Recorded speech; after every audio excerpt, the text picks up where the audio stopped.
Hello बच्चों, कैसे हैं आप सब। आई होप आप लोग बिल्कुल बढ़िया होंगे, बिल्कुल मजे में होंगे। तो भाई स्वागत है आप सब लोगों का एटॉमिक स्ट्रक्चर के लेक्चर नंबर 3 में, आपके batch Arjuna JEE fast track में। तो बच्चा लोग, हम लोगों ने अभी तक एटॉमिक स्ट्रक्चर के 2 लेक्चर डिस्कस कर लिए हैं एंड आई होप आपको चीजें थोड़ी इंटरेस्टिंग और आसान लग रही होंगी, है ना। हम लोगों ने पिछले लेक्चर के अंदर जाते जाते प्लैंक की क्वांटम थ्योरी के बारे में बात की थी, जहां हमने बोला था कि जो एनर्जी है वो छोटे छोटे पैकेट्स की फॉर्म में ट्रैवल करती है रादर देन एक साथ आने के तरीके से। और अगर वो लाइट एनर्जी है तो उसे तुम लोग क्या बोलते हो, फोटॉन्स। अदरवाइज एक जनरल नाम हमने उसको दिया था क्वांटा, है ना। हमने जनरल नाम दिया हुआ था क्वांटा। आई होप आप सब लोगों ने उसे अच्छे से रिवाइज किया होगा। आई होप आप सब लोगों ने जो भी क्वेश्चन मैंने क्लास में करवाए थे उन्हें गो थ्रू करा होगा। आज की क्लास के साथ भाई एक तो आपको मिलने वाली है डीपीपी, क्योंकि आज हम थोड़े अच्छे खासे कॉन्सेप्ट कवर कर लेंगे, तो आपके पास प्रैक्टिस करने के लिए वैरायटी होगी। दूसरी बात, मैं आप लोगों को मॉड्यूल से भी होमवर्क देने वाला हूं सो दैट अपना मॉड्यूल कवर होना भी शुरू हो जाए, है ना बेटा। ये 2 काम हमको करने हैं, कोई दिक्कत नहीं है जी, कर लेंगे। एटॉमिक स्ट्रक्चर के लेक्चर नंबर 3 में आज क्या होने वाला है, ये तो होमवर्क का पर्सपेक्टिव हो गया। आज बेटा पहले ना हम प्लैंक क्वांटम थ्योरी के कुछ क्वेश्चन करेंगे, ठीक है। जो पिछली क्लास में जाते जाते ट्रिक वाले फॉर्मूले सीखे थे उनके हिसाब से कुछ सवाल करेंगे।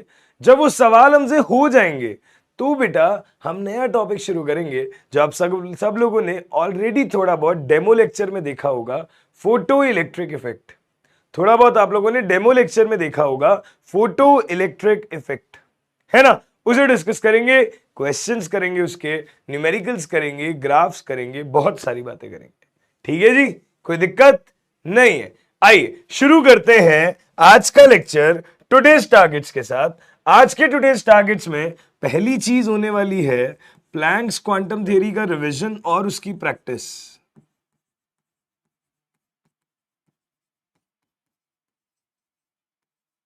प्लैंक क्वांटम थ्योरी, जहां पे हम उसका रिवीजन करेंगे और उसकी प्रैक्टिस करेंगे। जब इस पे बात हो जाएगी तो फिर हम बोलेंगे अगला टॉपिक फोटो इलेक्ट्रिक इफेक्ट।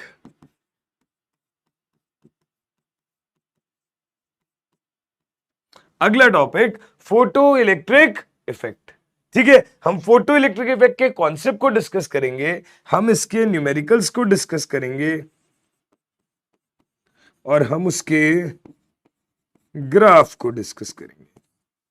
बाकी देखते हैं कितना आज कवर हो पाता है। जितना हो पाएगा अगले 1.5 घंटे में उतना अच्छे से कवर करने की कोशिश करेंगे। पर हाँ, इंटरेस्टिंग क्लास होने वाली है आज की। क्वेश्चंस की प्रैक्टिस से लेके कॉन्सेप्ट तक सब में मजा आने वाला है, ठीक है जी। ध्यान से सुनना, ध्यान से सुनना बेटा जी। एक बार प्लैंक का फंडा रिवाइज कर लेंगे आप। अगर एक बार प्लैंक का फंडा रिवाइज करें तो देखिए ये कुछ खास पॉइंट्स थे जो हमने डिस्कस किए थे पिछली क्लास में। एक बार उनको रिकॉल कर लेते हैं फटाफट। पहला point, according to Planck theory, energy is transmitted in form of small packets or units called as quanta. Right? Second point, in case of light energy, these packets are called as photons. Normally उन्हें quanta कहा जाता है, light energy के case में उन्हें हम क्या कहते हैं, photons. Third point, photons travels with speed of light in vacuum. Photon कैसे चलते हैं, स्पीड ऑफ लाइट से चलते हैं वैक्यूम में। Rest mass of a photon is 0। करते हैं इस पे बात। Photon travel in form of wave but strikes any surface as a particle. Reason, light का डुअल नेचर होता है और फोटॉन लाइट के छोटे पैकेट को ही तो कह रहे हैं, है ना। तो वो चलेगा वेव की तरह पर किसी भी सरफेस में हिट करेगा पार्टिकल की तरह, है ना जी। इस लास्ट वाले पॉइंट के आधार पे मैंने बोला था कि जो लाइट का डुअल नेचर है,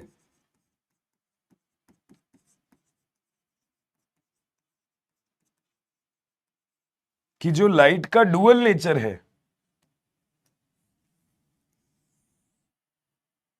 हम बोलेंगे 2 तरीके के इफेक्ट्स हैं।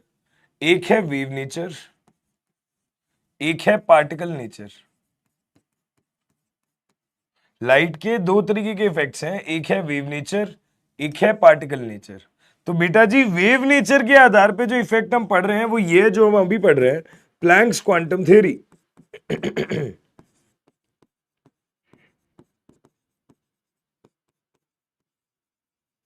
और पार्टिकल नेचर के आधार पे जो हम पढ़ रहे हैं that is photo electric effect.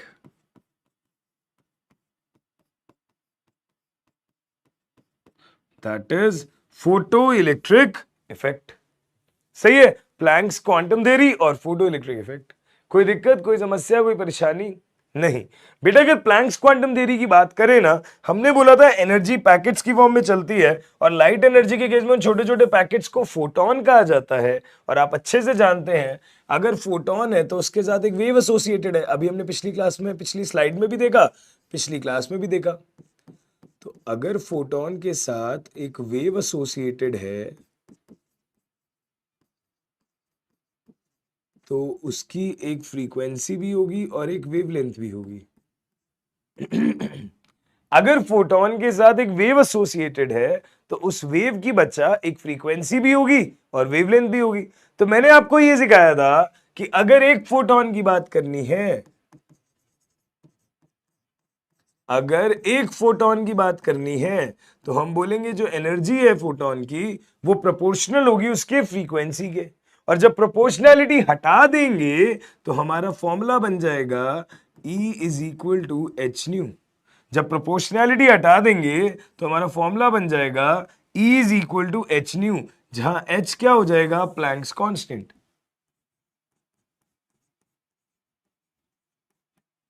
जहां H क्या हो जाएगा भाई, Planck's constant. And that's equal to 6.626 into 10 power minus 34 joule second. 6.626 into 10 power minus 34 joule second. और आपको मैंने एक और फॉर्मूला सिखाया था, nu is equal to C by lambda. तो मैंने आपको सिखाया कि एनर्जी अगर फ्रीक्वेंसी का डेटा हो तो एच न्यू यूज कर लो, और वेवलेंथ का डेटा हो तो H C by lambda use कर लो। और दोनों में यूनिट क्या आती है आपकी, जूल पर एटम। आपकी यूनिट क्या आती है, जूल पर atom. But this is valid for one photon. This is valid for one photon. अगर आपके n फोटॉन्स हैं, या 2 फोटॉन्स है, या 5 फोटॉन्स है, या 6 फोटॉन है, उतनों से मल्टीप्लाई कर दो। तो हमने बोला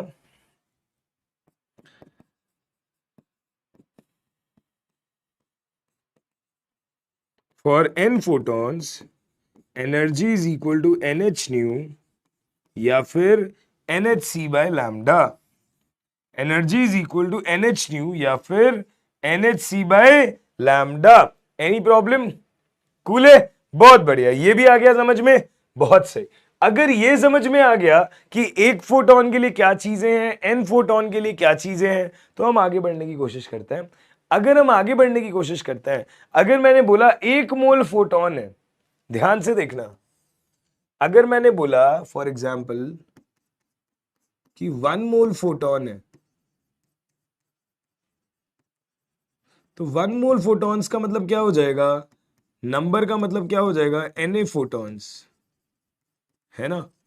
कितने नंबर ऑफ फोटॉन्स हो जाएंगे, Na फोटॉन। 1 मोल का मतलब Na होता है, Na का मतलब होता है एवोगैड्रो नंबर 6.02 इंटू 10 पावर 23।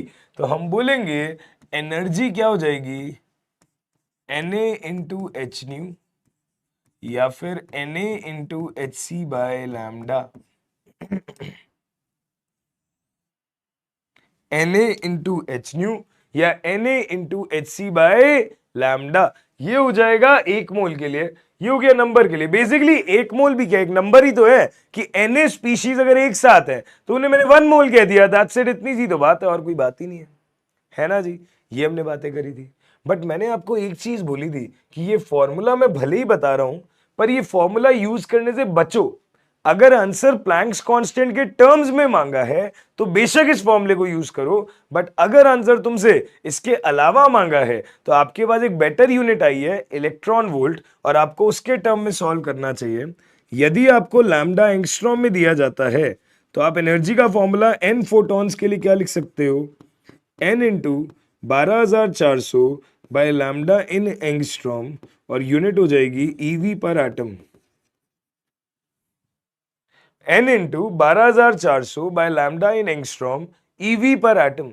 और इसी तरीके से यदि आप लैम्डा को नैनोमीटर में रखना चाहते हैं तो आप बोलेंगे एनर्जी किसके बराबर हो जाएगी, n into 1240 by lambda into nanometre, और यूनिट क्या हो जाएगी, ईवी पर एटम। ठीक है, देखो ध्यान से, तो अगर नैनोमीटर है तो 1240, अगर एंगस्ट्रॉम है तो 12400, ये हम यूनिट्स यूज करते हैं, हमारा काम आसानी से चलता है। अगर इसके बाद तुम ये बोलोगे कि नहीं भाई मेरा तो इलेक्ट्रॉन वोल्ट में काम नहीं चलेगा, मुझे तो जूल में कन्वर्जन चाहिए, तो तुम ये कह सकते हो कि 1 इलेक्ट्रॉन वोल्ट किसके बराबर हो जाएगा, 1.6 इंटू 10⁻−19 जूल। 1 इलेक्ट्रॉन वोल्ट किसके बराबर हो जाएगा, 1.6 इंटू 10⁻−19 जूल। तो अगर आंसर ईवी में आ गया, ऑप्शन ईवी में है, तो ये टिक कर दोगे। अगर आंसर जूल में देना है तो उससे मल्टीप्लाई कर दोगे। अगर जूल में एनर्जी दी है और तुम्हें ये फॉर्मूला लगाना है तो इलेक्ट्रॉन वोल्ट में कन्वर्ट करने के लिए 1.6 इंटू 10⁻−19 से डिवाइड कर दोगे। इस तरीके से आपका पूरा क्वेश्चन बहुत इजीली हो जाएगा। ठीक है, कर सकते हैं बेटा। एक लास्ट फॉर्मूला, फिर क्वेश्चंस पे चलते हैं। आप लोगों ने बचपन में पावर ट्रांसमिटेड का फॉर्मूला पढ़ा होगा। पावर जिसकी यूनिट होती है जूल पर सेकंड, या आप इसे कहते हो वॉट, जूल पर सेकंड, या फिर हम इसे क्या कहते हैं, वॉट। अच्छा, हम बोलते हैं पावर का फॉर्मूला क्या होता है, एनर्जी अपॉन टाइम। पावर का फॉर्मूला क्या होता है, एनर्जी अपॉन टाइम, यानी कि N H nu by time, या फिर N H C by lambda into time. अब अगर तुम्हें इलेक्ट्रॉन वोल्ट वाला फॉर्मूला यूज करना है तो आप क्या करो, इस चीज की जगह, ये तो आपका आ गया वॉट में आंसर। कभी कभी आप ये कर सकते हो कि एनर्जी निकालो इन वाले फॉर्मूलों से, जैसे लेट से यहां से निकाला, ये इलेक्ट्रॉन वोल्ट में आंसर आया, इससे इस चीज से मल्टीप्लाई किया, जूल में आंसर आया, और इसको डिवाइड कर दिया टाइम से जो कि सेकंड में है। ठीक है, तो ये चीज क्या हो जाएगी, पावर हो जाएगी। यहां से आंसर किस यूनिट में आएगा, वॉट में। यहां से आंसर किस यूनिट में आएगा, वॉट में। तो तुम ये भी तरीका अपना सकते हो। तो पावर पे क्वेश्चन कभी कभी आते हैं, पावर ट्रांसमिटेड पे, तो आपको ध्यान रहे पावर होता है एनर्जी अपॉन टाइम। पावर क्या होता है, एनर्जी अपॉन टाइम। सही है क्या साहब, चलेंगे आगे, पक्का। ठीक है, आइए क्वेश्चन करते हैं। अगर हम क्वेश्चन करते हैं इस पे, तो क्वेश्चन नंबर 1, अगर हम क्वेश्चन करते हैं तो ध्यान से देखें। क्वेश्चन नंबर 1 क्या कह रहा है, क्वेश्चन नंबर 1 ध्यान से समझने की कोशिश कीजिएगा।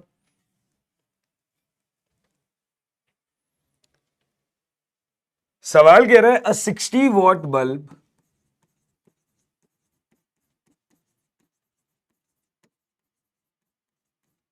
a 60 watt bulb emits wavelength of a 60 watt bulb emits wavelength of 6000 angstrom. Calculate number of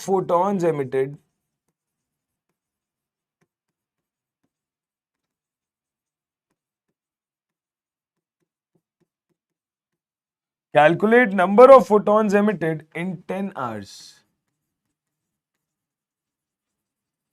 Calculate number of photons emitted in 10 hours. ठीक है, आपको आंसर देना है इस तरीके से। यहां पे ये x है तो आपको बताना है x क्या है, हमें बताना है x क्या होगा। सही है जी, बहुत बढ़िया। ओके, ऑप्शन देखो। ए ऑप्शन है 6.5, बी ऑप्शन है 9.5, सी ऑप्शन है 11.5, डी ऑप्शन है 8.5। सही है जी, ये है हमारे पास। कोई दिक्कत, कोई समस्या, कोई परेशानी, प्लीज बताइए। यस, सवाल को सॉल्व करने की कोशिश करना, सवाल को सॉल्व करने की कोशिश करना प्लीज।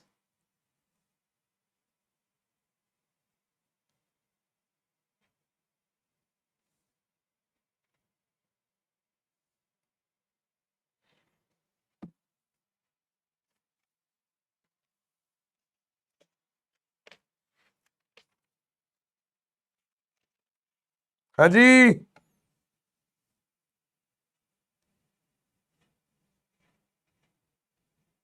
आंसर आया क्या? आइए डिस्कस करते हैं। तो बेटा जी, इसका आंसर जिन बच्चों ने निकाला है, आंसर आएगा ए ऑप्शन। जिन भी बच्चों ने आंसर निकालने की कोशिश करी है, आंसर आएगा इस क्वेश्चन का ए ऑप्शन। ध्यान से देखिएगा कैसे। आपको पावर दी है 60 वॉट, आपको वेवलेंथ दिया है 6000 एंगस्ट्रॉम, और आपसे नंबर ऑफ फोटॉन्स एमिटेड पूछे हैं 10 आवर्स में। बेटा जी अगर पावर दी है आपको, तो पावर का फॉर्मूला होता है एनर्जी अपॉन टाइम, है ना। अच्छा, टाइम आपको सेकंड में लिखना होता है, तो 1 आवर में 60 मिनट्स और 1 मिनट में 60 सेकंड। ये आ गया आंसर डिनोमिनेटर में सेकंड्स में, है ना। न्यूमरेटर में एनर्जी। एनर्जी कैसे आती है, तो आप ध्यान से देखिएगा, एनर्जी आपको जूल में चाहिए। वेवलेंथ आपको 6000 एंगस्ट्रॉम दी हुई है, वेवलेंथ आपको 6000 एंगस्ट्रॉम दी हुई है, तो एनर्जी आपकी किसके बराबर हो जाएगी, एनर्जी आपकी बराबर हो जाएगी n इंटू 12400 डिवाइडेड बाय 6000, और ये क्या हो जाएगा इलेक्ट्रॉन वोल्ट।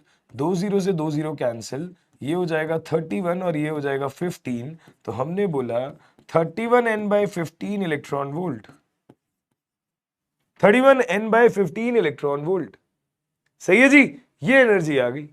अगर ये एनर्जी आ गई 31n/15 इलेक्ट्रॉन वोल्ट, तो आप ध्यान से देखिए, इसे हम क्या बोलते हैं, 15 2 30, पॉइंट लगाया 0, 2.06 n electron volt. This is energy, this is your energy. कोई प्रॉब्लम नहीं।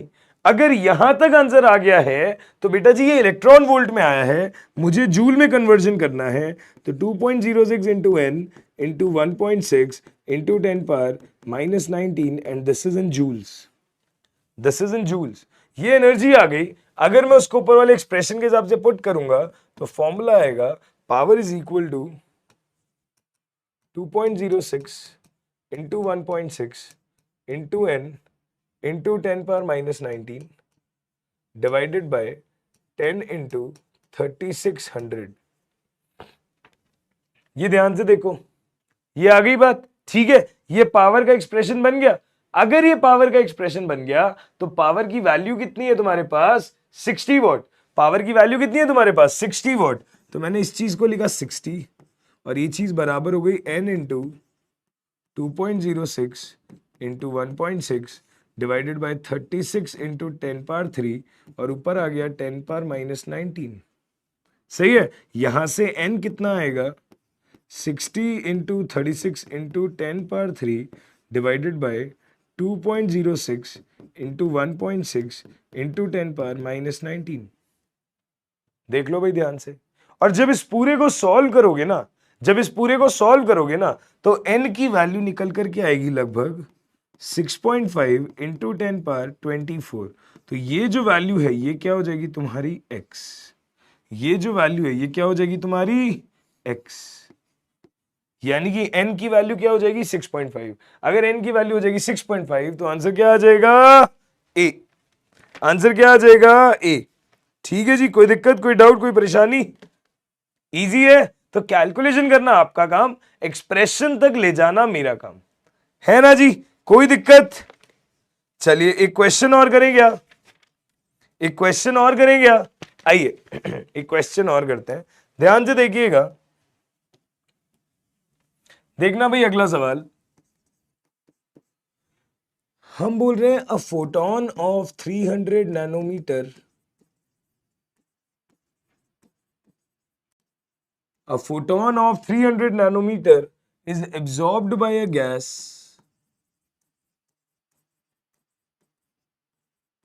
a photon of 300 nanometer is absorbed by a gas and then emits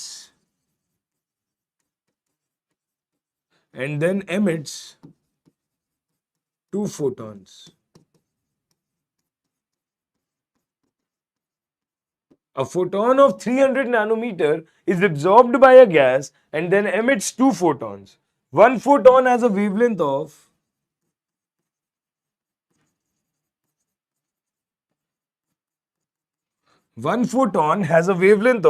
496 nanometer.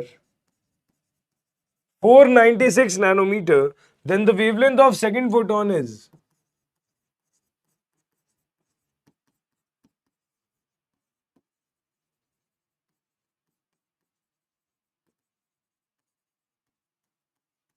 Then the wavelength of second photon is A option 757, B option 857, C option 957, D option 657. ध्यान से देखिएगा, ध्यान से देखिएगा. Yes, हाँ जी, try करिए इस क्वेश्चन को. सवाल की लैंग्वेज ध्यान से समझो, समझोगे तो ज्यादा समझ आएगा.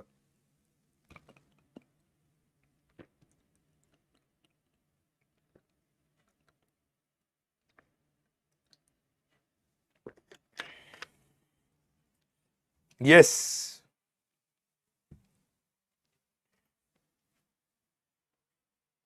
करेंगे डिस्कस. समझ आया? आइए.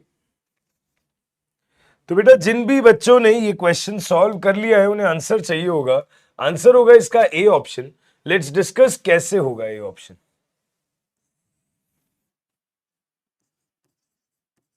हम लोग डिस्कस ये करते हैं कि ए ऑप्शन कैसे होगा. ध्यान से सुनिएगा. एक फोटोन है जिसकी वेवलेंथ है 300 नैनोमीटर. इसे एक गैस ने एब्जॉर्ब किया और एब्जॉर्ब करने के बाद दो फोटोन एमिट किए. अच्छा, मतलब ये मेरे पास एक बीकर है, ऊपर से क्लोज्ड है, इसमें एक गैस का सैंपल है, इसमें एक गैस का सैंपल है. इधर से एक फोटोन आया जिसकी वेवलेंथ है 300 नैनोमीटर और इसमें से दो फोटोन निकल रहे हैं, इसमें से दो फोटोन निकल रहे हैं. ठीक है, एक फोटोन की वेवलेंथ है 496 नैनोमीटर,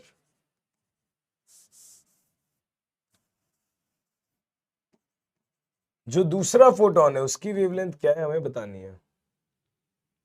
मतलब गैस का सैंपल है, उसने एक फोटोन को एब्जॉर्ब किया और एब्जॉर्ब करके उसने दो फोटॉन्स को एमिट किया.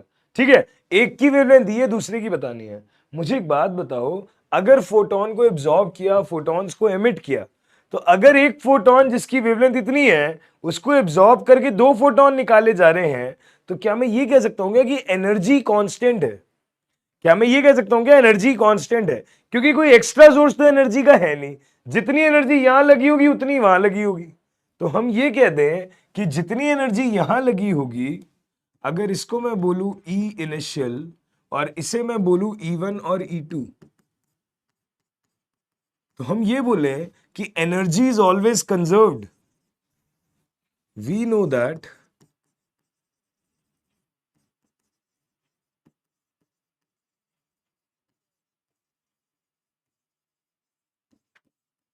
Energy always remains conserved. अगर एनर्जी ऐसे हमेशा कंजर्व रह सकती है तो हमारा मतलब यह है कि जितनी इनिशियल एनर्जी थी वो किसके बराबर है? फाइनल एनर्जी के. जो इनिशियल एनर्जी थी वो किसके बराबर है?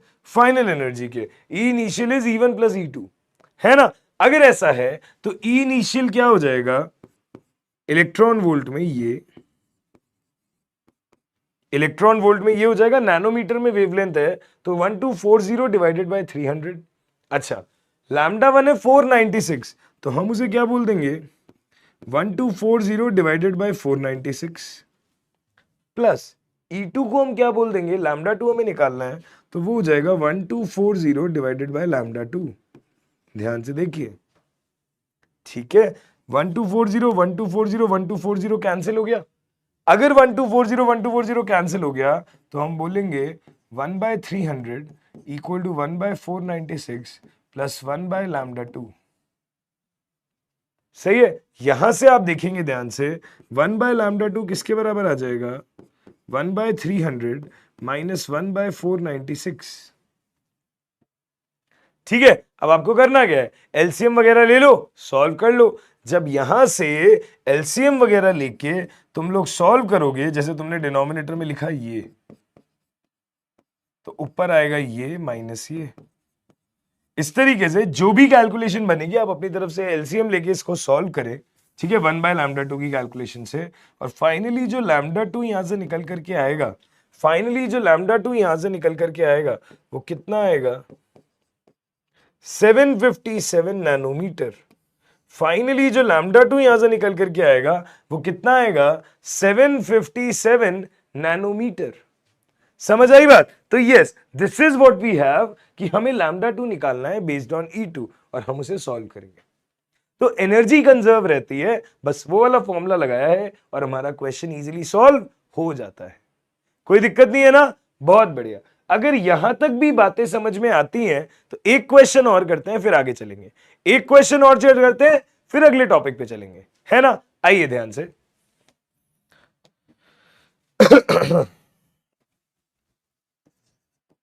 अच्छा सवाल है, देखना ध्यान से आप लोग कैसे करोगे।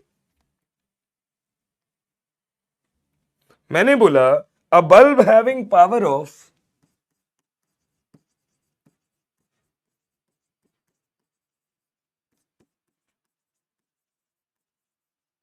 a bulb having power of 110 watt, a bulb having power of 110 watt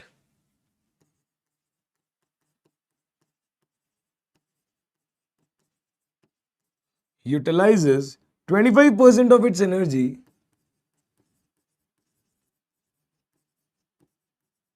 utilizes 25% of its energy in emission utilizes 25% of its energy in emission of red light utilizes 25% of its energy in emission of red light. Okay, ध्यान से देखिएगा, calculate number of photons of red light, calculate number of photons of red light, calculate number of photons of red light emitted per second.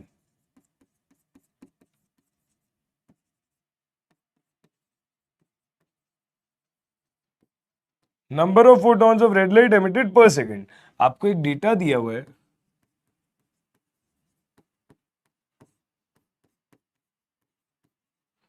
कि wavelength of red light is 6626 angstrom.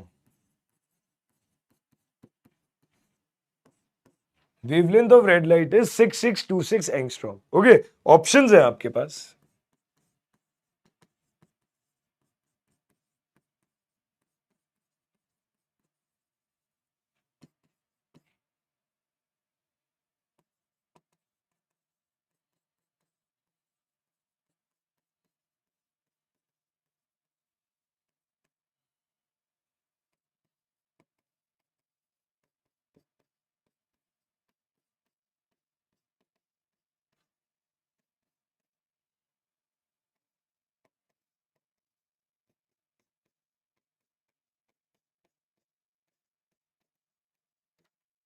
Okay, this is what we have, this is what we have. ध्यान से देखिए, एक bulb है जिसकी power है 110 what, वो अपनी 25% एनर्जी लगाता है रेड लाइट के एमिशन में। आपको बताना है इस दौरान पर सेकंड कितने रेड लाइट के फोटॉन्स एमिट होते हैं, और आपको रेड लाइट की वेवलेंथ दी हुई है उसने 6626 एंगस्ट्रॉम। तो क्वेश्चन का अर्थ समझो, आपको पावर दी हुई है जो है 110 वॉट, मतलब मैं कह सकता हूं 110 जूल पर सेकंड। ये कह सकते हैं ना, 110 वॉट को हम क्या कह सकते हैं, 110 जूल पर सेकंड। मतलब मैं ये बोल सकता हूं कि एक सेकंड में 110 जूल एनर्जी निकल रही है, एक सेकंड में 110 जूल एनर्जी निकल रही है, और उसमें से रेड लाइट के लिए कितनी काम आ रही है, उसका 25%।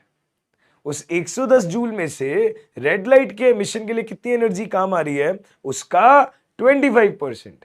जब उसका 25% काम आ रही है तो उतनी एनर्जी आ जाएगी। उस एनर्जी के करस्पॉन्डिंग अगर मैंने n इंटू 12,400 बाय लैम्डा वाला फॉर्मूला लगा दिया तो क्या नंबर ऑफ फोटॉन्स आ जाएंगे? यही तो चाहिए भी, यही तो चाहिए भी।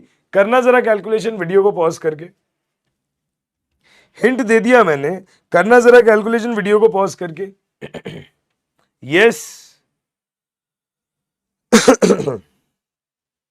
ध्यान से देखिएगा, आई होप आप लोगों ने इसको ट्राई किया होगा, और जिन भी बच्चों ने किया होगा उन्हें समझ आया होगा कि ए इज द राइट आंसर। जिन भी बच्चों ने किया होगा उन्हें समझ आया होगा कि ए इज द राइट आंसर। अब ध्यान से देखिए,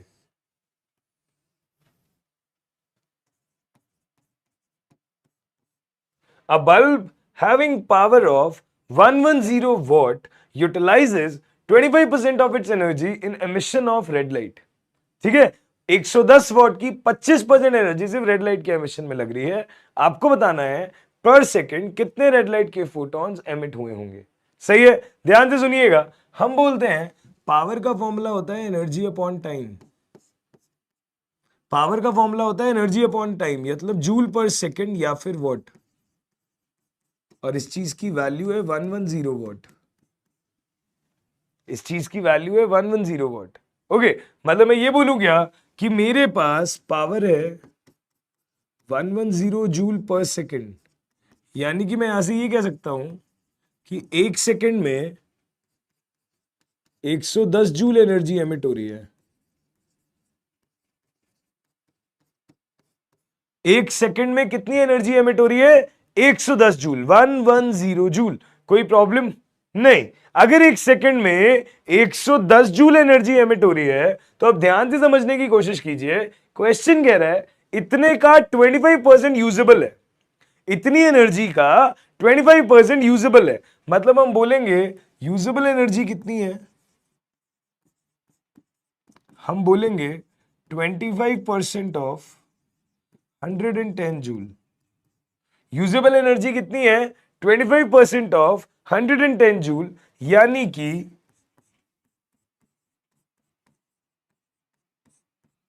ये 0 से 0 कैंसिल हो जाएगा।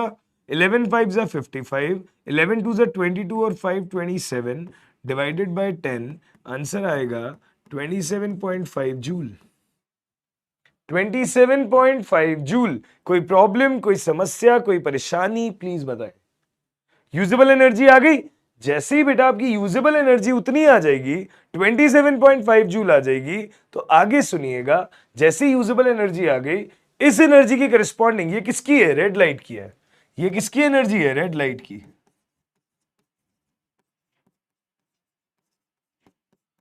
अगर ये रेड लाइट की करस्पॉन्डिंग एनर्जी है तो इससे जो फोटॉन्स आएंगे वो भी रेड लाइट की आएंगे। तो बेटा अगर जूल में एनर्जी आ गई है तो क्या इसको इलेक्ट्रॉन वोल्ट में कन्वर्ट कर सकते हैं? बिल्कुल कर सकते हैं, है ना। और ये चीज किसके बराबर हो जाएगी? n into 12,400 by lambda, right. ये हो जाएगा मेरे पास में एनर्जी है तो उसको मैं एंगस्ट्रॉम वाले फॉर्मूले से ये भी तो बना सकता हूं। सही है जी। तो n इंटू ये हो गया या फिर ये हो गया इलेक्ट्रॉन वोल्ट में। तो यहां से आपका n निकल करके आएगा, n कितना आएगा? 27.5 into 6626 into 10 power 19 divided bye 1.6 into 12,400। देखो ध्यान से, 1.6 इंटू 12,400, ठीक है। This into this divided by this into this. चलो बहुत बढ़िया। अगर इसको तुम लोग सॉल्व करते हो, जब इसको तुम लोग सॉल्व करते हो तो फाइनली ये वैल्यू लमसम सॉल्व होके आती है इतनी। और अगर ये वैल्यू सॉल्व होके आती है इतनी तो आपका आंसर क्या हो जाएगा? ये आपको पर सेकंड बताना है उतनी जूल की एनर्जी जो भी थी, तो ये आंसर आ जाएगा। ठीक है, तो यार चीजों में ना दिमाग लगाना होता है बेटा। क्वेश्चन सारे अच्छे आते हैं, क्वेश्चन सारे आसान आते हैं। प्लैंक क्वांटम थ्योरी पे ज्यादा सवाल जेई में पूछे नहीं गए हैं, पर अगर पूछे गए हो, पुराने वाले ट्रेंड्स देखें तो जो मैंने आपको 3-4 प्रोफाइल करवाई है पिछले लेक्चर में और आज के लेक्चर में, इसी टाइप के क्वेश्चन आए हैं। पर हाँ, ये जो प्लैंक से हमने इलेक्ट्रॉन वोल्ट वाला फॉर्मूला सीखा है ना, ये तुम्हारे पूरे बोहर मॉडल तक काम आएगा। बोहर मॉडल के एंड तक ये फॉर्मूला काम आएगा, वो इंपॉर्टेंट बात है। सही है जी, समझ आई बात? बहुत सुंदर। अगर यहां तक तुम चीजें कर पा रहे हो तो भैया this was about Planck's quantum theory which was actually based on wave nature of light. This was about Planck's quantum theory, which was actually based on wave nature of light. Now we will head towards another concept which is based on particle nature of light. Now we are going to head towards another concept which is based on particle nature of light, and that is photoelectric effect.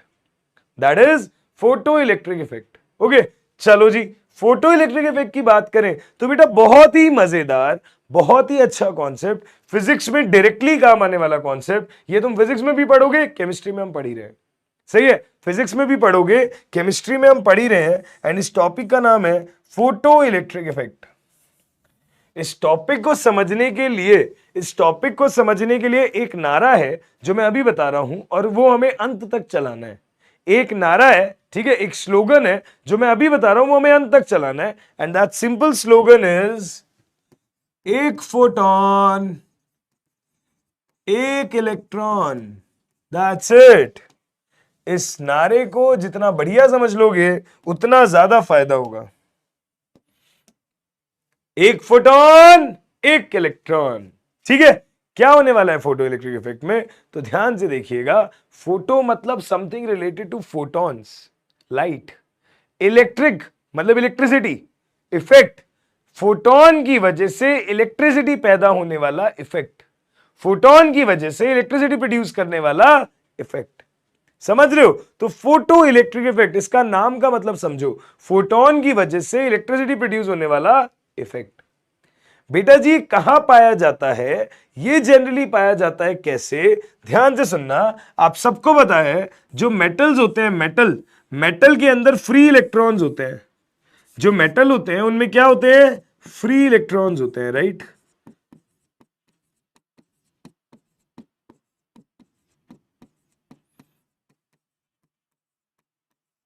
ये आपके पास एक metallic plate है,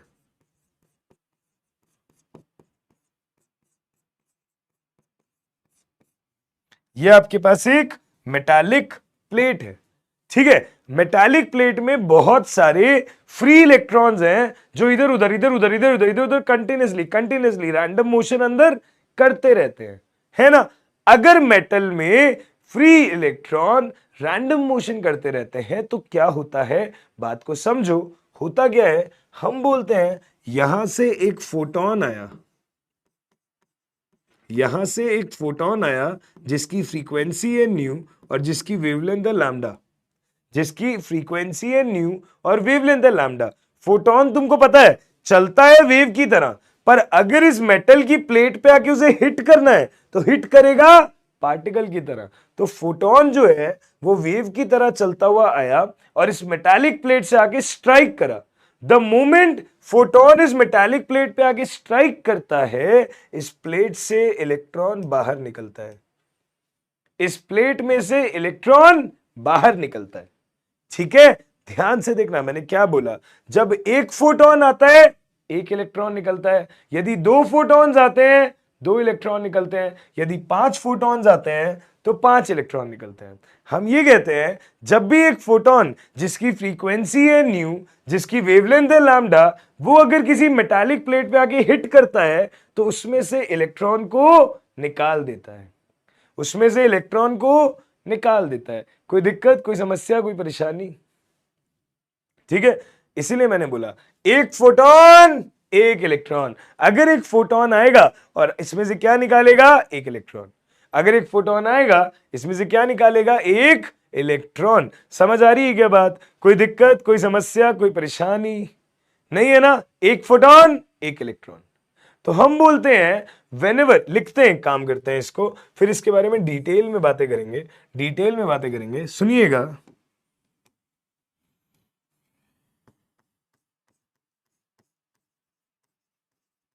whenever a photon of sufficient frequency, मैं bracket में इसका wavelength और new लिख रहा हूं, whenever a photon of sufficient frequency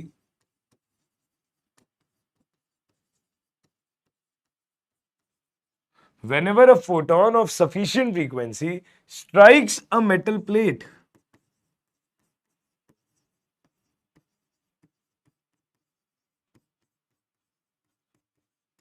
whenever a photon of sufficient frequency strikes a metal plate, it ejects out electron from it. It ejects out electron from it. If it ejects out electron from it, and it's known as and the ejected electron is known as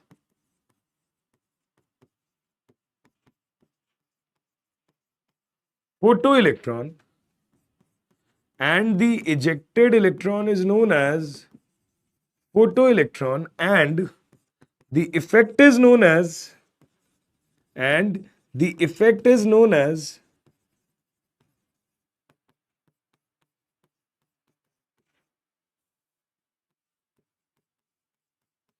photoelectric effect,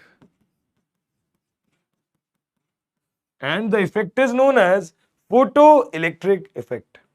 जब भी एक photon जिसकी कुछ frequency है, कुछ wavelength है, वो एक मेटालिक प्लेट पे आके स्ट्राइक करता है तो उसमें से इलेक्ट्रॉन को बाहर निकालता है, इलेक्ट्रॉन को इजेक्ट आउट करता है। इजेक्टेड इलेक्ट्रॉन को हम कहते हैं फोटो इलेक्ट्रॉन, और इस इफेक्ट को हम कहते हैं फोटो इलेक्ट्रिक इफेक्ट। ठीक है, मैं आपको एक्चुअल बात बताता हूं। आप बोलोगे सर इलेक्ट्रॉन बाहर तो निकाल लिया, पर इलेक्ट्रॉन बाहर आके करेगा क्या? Ding dong ding. तो बेटा डिंग डोंग डिंग नहीं करेगा, ये जो इलेक्ट्रॉन बाहर आया है ना, ये जाएगा सर्किट पूरा करने, इलेक्ट्रिसिटी का प्रोडक्शन करने, इलेक्ट्रिसिटी का प्रोडक्शन करने। कैसे?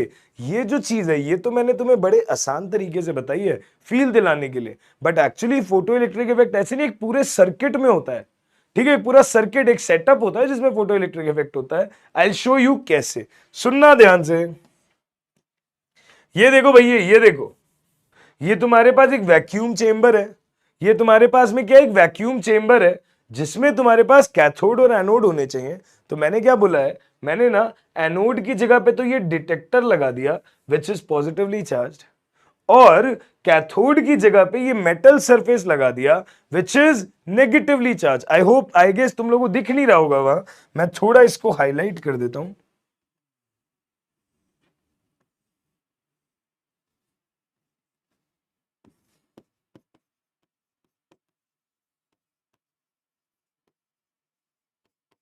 अच्छा, मेटल सरफेस तो ऊपर लिखा हुआ ही है, ओके। तो ध्यान से देखिएगा, ये एक मेटल की प्लेट है। ठीक है, अब ये देखो, ये बाहर से एक फोटोन आया, एक लाइट आई, बाहर से एक फोटोन आया, एक लाइट आई, और उसने आके इस मेटल की प्लेट को हिट किया। बाहर से एक फोटोन आया, एक लाइट आई, उसने इस मेटल की प्लेट को हिट किया। द मोमेंट वो इस मेटल की प्लेट को हिट करेगी, इसमें से इलेक्ट्रॉन निकलेगा, और जो इजेक्टेड इलेक्ट्रॉन होगा, नेगेटिवली चार्ज इलेक्ट्रॉन होता है, ये किधर भागेगा? पॉजिटिवली चार्ज सेटअप की तरफ, पॉजिटिवली चार्ज इलेक्ट्रोड की तरफ। तो ये जो नेगेटिवली चार्ज इलेक्ट्रॉन है, ये इस डिटेक्टर की तरफ भागेगा। जो नेगेटिवली चार्ज इलेक्ट्रॉन है वो इस डिटेक्टर की तरफ भागेगा, मतलब पॉजिटिवली चार्ज सेटअप की तरफ भागेगा। और जब वो पॉजिटिवली चार्ज सेटअप की तरफ भागता है, जब वो पॉजिटिवली चार्ज सेटअप की तरफ भागता है, तो देखो नेगेटिव से चीज निकली, पॉजिटिव तक आई, नीचे पूरा बैटरी वाला सेटअप कनेक्टेड ही है। क्या तुम्हारा सर्किट पूरा हो गया? क्या क्या तुम्हारा सर्किट पूरा हो गया? क्या अगर सर्किट पूरा हो गया तो सर्किट में करंट बहने लग जाएगा, करंट बहने लग जाएगा तो एमीटर में डिफ्लेक्शन आने लग जाएगा, और अगर एमीटर में डिफ्लेक्शन आने लग गया तो जो करंट प्रोड्यूस होगा सर्किट में, इलेक्ट्रॉन यहां से यहां जा रहे हैं ना, आपका फोटो करंट उल्टा निकलेगा ऐसे। तो हम बोलते हैं कि इलेक्ट्रॉन के फ्लो से current, once ejected electron, once ejected electron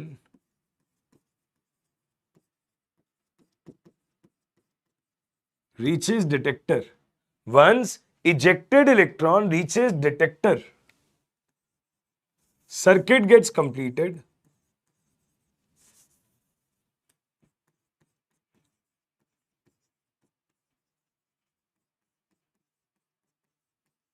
once ejected electron reaches detector, circuit gets completed, and circuit gets completed, and once ejected electron reaches detector, circuit gets completed, and current starts flowing in circuit, and current starts flowing in circuit,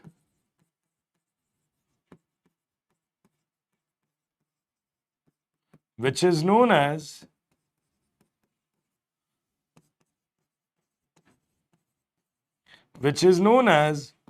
photocurrent, which is known as photocurrent, given by this, which is known as photo current given by this.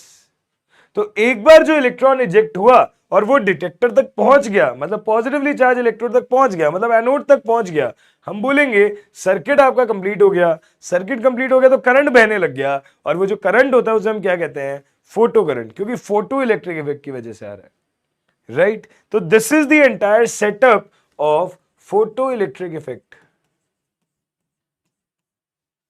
ठीक है, photon आएगा, metal की plate पे strike करेगा, एक photon आएगा, एक electron निकलेंगे, दो फोटोन आएगा, दो इलेक्ट्रॉन निकलेंगे, 20 फोटोन आएंगे, 20 इलेक्ट्रॉन निकलेंगे।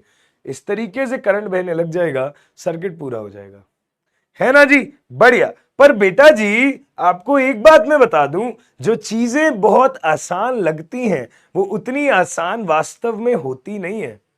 जो चीजें ज्यादा आसान लगती हैं वो चीजें वास्तविकता में उतनी इजी होती नहीं है। मतलब मैंने डेफिनेशन बता दी, मैंने डायग्राम बता दिया, मैंने सेटअप समझा दिया, पर ऐसे तो अगर हर मेटल से इलेक्ट्रॉन निकलता ही रहे, निकलता ही रहे, निकलता ही रहे, तो फोटो इलेक्ट्रिक इफेक्ट 24 घंटे चलता रहेगा। आप हाथ में कोई मेटल पहनोगे, कोई कड़ा पहनोगे, कोई और चीज मेटल की यूज करोगे, घर में बर्तन यूज करोगे, कोई भी चीज, तो हर वक्त ही सर्किट में रखते ही करंट बहने लग जाएगा। पर इतना आसान नहीं होता कि 24 घंटे फोटो इलेक्ट्रिक इफेक्ट होता रहे, है ना भाई? इतना भी आसान नहीं है कि फोटो इलेक्ट्रिक इफेक्ट हर वक्त ही होता रहे। ठीक है, तो फोटो इलेक्ट्रिक इफेक्ट ये जो होता है ना कि फोटोन आता है, इलेक्ट्रॉन निकलता है, ये सत्य वचन है। पर ये वचन हर वक्त फुलफिल नहीं होते, हर वक्त फॉलो नहीं होते, हर वक्त फुलफिल नहीं होते। इसके लिए कुछ मात्र कंडीशंस हैं, कुछ स्पेशल कंडीशंस हैं जो आपको पालन करना पड़ता है, जो आपको फॉलो करनी पड़ती है, तब जाके आप कहते हो कि हां अब फोटो इलेक्ट्रिक इफेक्ट हो सकता है। होता बिल्कुल ऐसे ही है जो मैंने समझाया, फोटो करंट भी यही होता है जो मैंने समझाया। ठीक है, एक फोटोन से एक इलेक्ट्रॉन निकलेगा, पर ये हर वक्त नहीं निकलेगा। ये होने के लिए कुछ कंडीशंस हैं जो फुलफिल करनी होंगी, ये होने के लिए कुछ कंडीशंस हैं जो आपको फुलफिल करनी होंगी। तो क्या है वो, ध्यान से समझिएगा।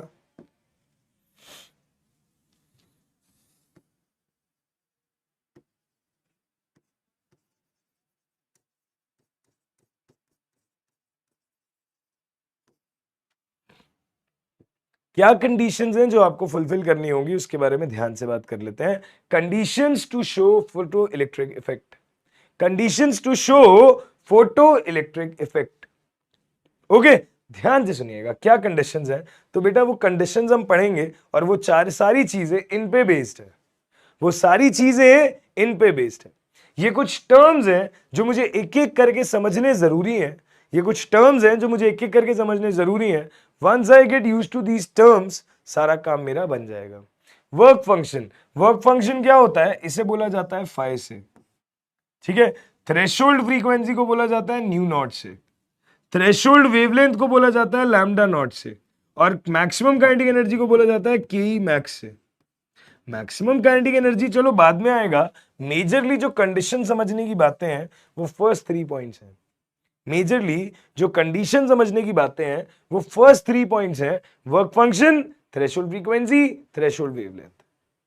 Work function, threshold frequency, threshold wavelength, ये 3 चीजें आ गई मेरे पास। एक एक करके समझना शुरू करें। चलिए आइए एक एक करके समझना शुरू करते हैं। बेटा जी कंडीशंस के अंदर जो पहली कंडीशन मैं समझना चाह रहा हूं वो मैं समझना चाह रहा हूं based on work function.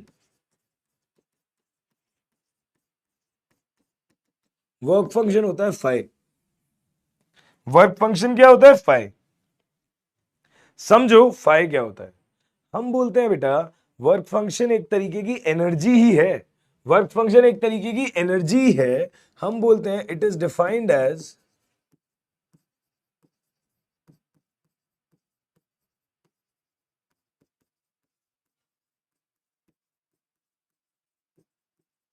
The minimum energy which, ऐसे नहीं लिखते हम, ऐसे लिखते हैं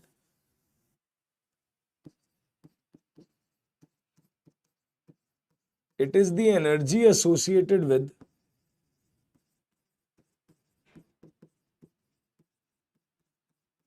metal, every metal. It is the energy associated with every metal, her metal की एक मिनिमम थ्रेशोल्ड एनर्जी होती है जो उस पे होनी चाहिए, जो उस पे होनी चाहिए। ठीक है, हम बोलते हैं if incoming photon, if incoming photon has energy, if incoming photon has energy higher than work function, then only photoelectric effect will occur. It is also known as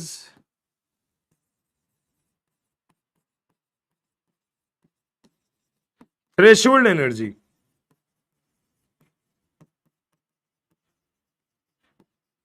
It is also known as threshold energy.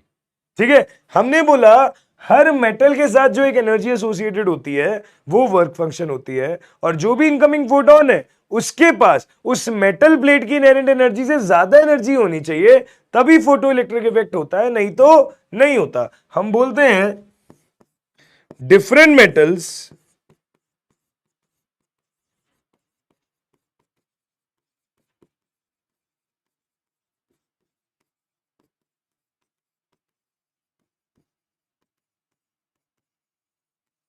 different metals have different values of work function. Her metal की अपनी अपनी value होती है, ठीक है जी, जो आपको ध्यान रखनी होती है। मैं कहना क्या चाह रहा हूं, इसे थ्रेशोल्ड एनर्जी कह रहा हूं बेटा। थ्रेशोल्ड होता है कि भैया ये बाउंड्री है, हम कहते हैं ना गुस्से का थ्रेशोल्ड। मम्मी कई बार डांटते हुए नहीं कहती देख मुझे गुस्सा मत दिला, अगर अब तो कुछ बोल गया ना तो बहुत तेज चांटा मार दूंगी, मम्मी कहती है ना, तो वो मम्मी का थ्रेशोल्ड है। मतलब एक लिमिट तक आप किसी को बोल सकते हो या चिल्ला सकते हो या सुन सकते हो, उसके बाद आप फटोगे। वैसे ही जो मेटल की प्लेट है, तो हर मेटल की एक एनर्जी रिक्वायरमेंट है। फॉर एग्जाम्पल ये कि बेटा ये एक मेटल की प्लेट है, लेट्स से कोई मेटल है एक्स, कोई मेटल है एक्स। अब मैंने बोला इसकी इनहेरेंट एनर्जी जो है वो है 5 इलेक्ट्रॉन वोल्ट। मैंने बोला इसकी इनहेरेंट एनर्जी जो है, जो इसका वर्क फंक्शन है, वो कितना है भाई 5 इलेक्ट्रॉन वोल्ट। अब इस पे फोटोन तो आएगा स्ट्राइक करने, अब इस पे जब फोटोन आएगा स्ट्राइक करने, अब इस पर जब फोटोन आएगा स्ट्राइक करने, तो बेटा फोटोन की जो इनकमिंग एनर्जी है, जो फोटोन की इनकमिंग एनर्जी है, वो बहुत ही क्लियर शब्दों में मैं तुम्हें बताना चाहूंगा। फोटोन की जो इनकमिंग एनर्जी है वो 5 इलेक्ट्रॉन वोल्ट से ज्यादा होनी चाहिए। फोटोन की जो इनकमिंग एनर्जी है ना, वो 5 इलेक्ट्रॉन वोल्ट से तो ज्यादा ही होनी चाहिए। अगर ज्यादा है तब तो इजेक्शन हो जाएगा, तब तो इलेक्ट्रॉन निकल जाएगा, अदरवाइज इलेक्ट्रॉन नहीं निकलता, अदरवाइज इलेक्ट्रॉन नहीं निकलता। इनफैक्ट बेटा अगर इनकमिंग एनर्जी एग्जैक्ट भी है ना 5 इलेक्ट्रॉन वोल्ट, ध्यान से समझना तीनों केसेस। मैंने बोला ये मेटल है एक्स,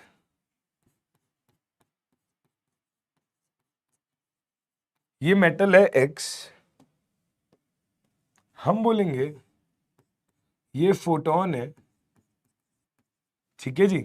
ये मेरे पास मेटल है जिसका वर्क फंक्शन तो 5 इलेक्ट्रॉन वोल्ट फिक्स ही रहेगा। अगर फोटोन की इनकमिंग एनर्जी 5 इलेक्ट्रॉन वोल्ट के बराबर हो जाए, ठीक है, और एक केस और मैं ले लेता हूं,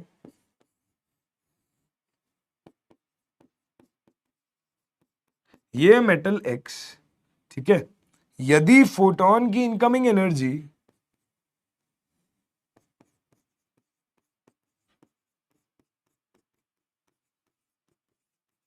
5 इलेक्ट्रॉन वोल्ट से कम हो जाए, तो क्या करना है बेटा इन केसेस में, तो ध्यान से समझना। एक केस है जब 5 से ज्यादा है, तो मैंने बोला कि इस थ्रेशोल्ड को क्रॉस करना होगा तभी इलेक्ट्रॉन निकलेगा। रीजन है, देखो एक मेटल जो है वो अपने घर में बैठा है, एक मेटल जो है वो अपने घर में बैठा है, ठीक है, और वहां पे मेटल में जो इलेक्ट्रॉन्स है उन सब में कुछ पर्टिकुलर एनर्जी है। अब बाहर का एक बंदा आ रहा है और कह रहा है मैं इलेक्ट्रॉन को तुमसे लेके जाऊंगा, तो भाई जब ही तो लेके जा पाएगा ना जब वो ज्यादा ताकतवर होगा। अगर वो उनकी टक्कर का ही नहीं है, उनसे गरीब है, तो भैया कहां से इलेक्ट्रॉन को खींच के ले जाएगा? ये कह देंगे बस। सही बात है। हमने बोला अगर आने वाला फोटोन ज्यादा ताकतवर है तो वो उस मेटल का जो थ्रेशोल्ड है, जो वो खुद की एनर्जी लेके बैठे हैं, उनसे खींच के इलेक्ट्रॉन ले जाएगा।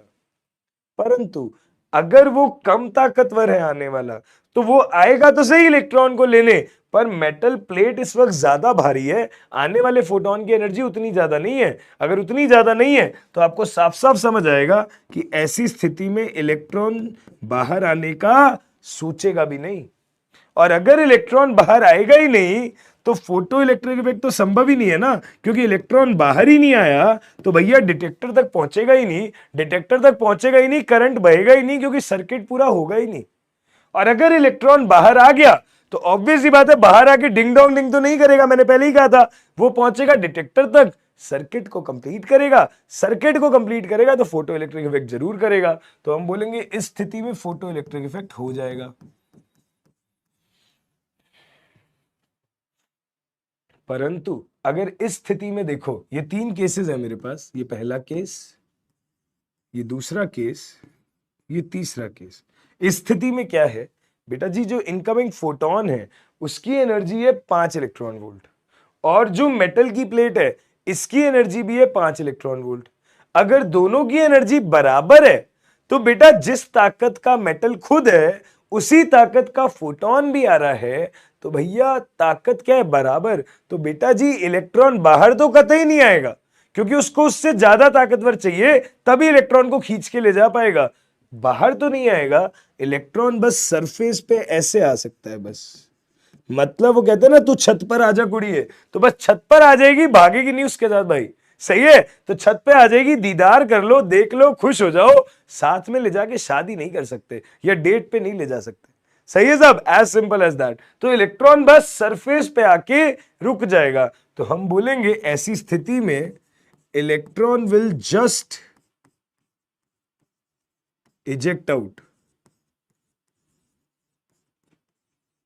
Electron will just eject out, photo electric effect नहीं कर पाएगा। फोटो इलेक्ट्रिक इफेक्ट के लिए तो उसको डिटेक्टर तक पहुंचना होगा, वो नहीं होगा, सिर्फ इजेक्ट आउट होने वाली, मतलब लिमिटिंग कंडीशन है ये। सही है, तो बेटा जी आपको समझ आया क्या थ्रेशोल्ड एनर्जी या वर्क फंक्शन का क्या मतलब होता है? हर मेटल का अपना वर्क फंक्शन होता है, लिथियम का अलग, सोडियम का अलग, पोटेशियम का अलग, रुबिडियम का अलग, सीजियम का अलग, हर मेटल का अपना वर्क फंक्शन होता है। हर मेटल की ये रिक्वायरमेंट है कि मेरे में से इलेक्ट्रॉन मैं जब भी बाहर इजेक्ट आउट करूंगा जब आने वाले फोटोन की एनर्जी क्या होगी? मुझसे ज्यादा। तो हम बोलते हैं, हमें क्या समझ में आया? हमारा कंक्लूजन ये है, हमारा कंक्लूजन ये है कि अगर इंसिडेंट एनर्जी वर्क फंक्शन से ज्यादा है तो बेटा जी फोटो इलेक्ट्रिक इफेक्ट होगा, है ना। या हम ऐसे लिख देते हैं, electron will come out, electron will go towards detector,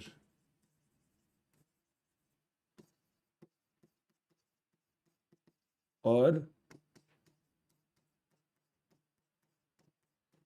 photo electric effect हो जाएगा। सही है। सेकंड पॉइंट देखना, अगर इंसिडेंट एनर्जी पाई से कम है अगर इंसिडेंट एनर्जी वर्क फंक्शन से कम है तो हम बोलेंगे electron will not come out. तो सीधी सी बात है, फोटो इलेक्ट्रिक इफेक्ट जो है वो नहीं होगा। और अगर मैं तीसरे पॉइंट की बात करूं, अगर इंसिडेंट एनर्जी वर्क फंक्शन के बराबर है, अगर इंसिडेंट एनर्जी वर्क फंक्शन के बराबर है तो इसका क्या मतलब है? अगर इंसिडेंट एनर्जी वर्क फंक्शन के बराबर है तो इसका मतलब है electron will just come at the surface,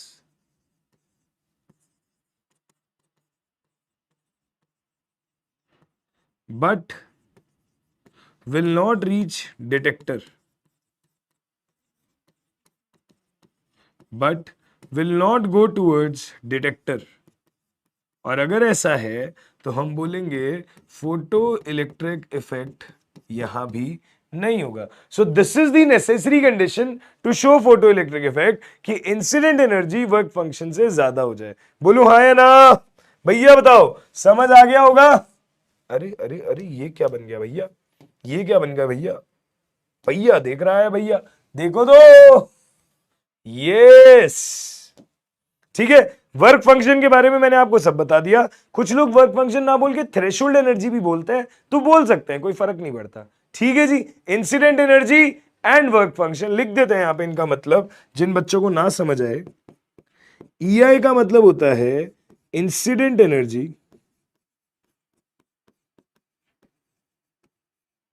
और फाई का मतलब होता है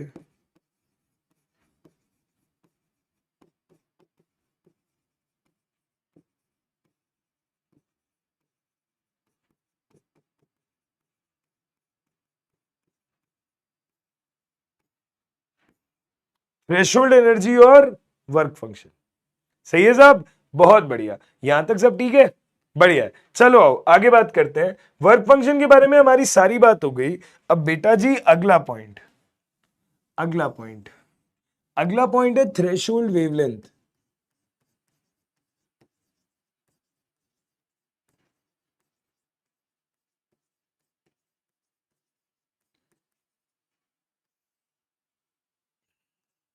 या threshold frequency.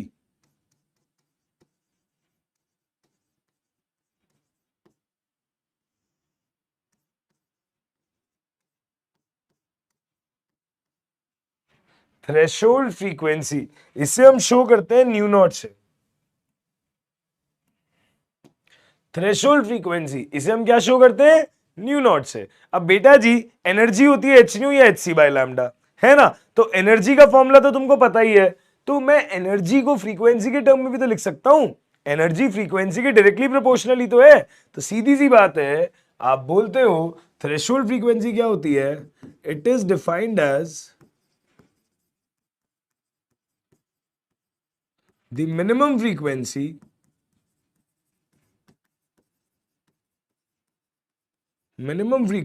which a photon must hold, minimum frequency which a photon must hold in order to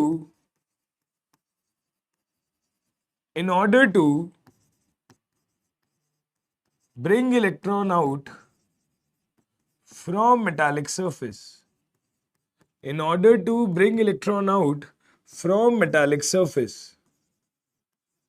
ठीक है, in order to bring electron out from metallic surface and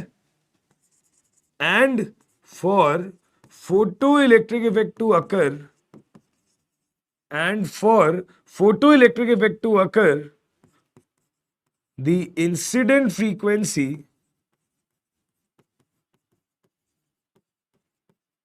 of photon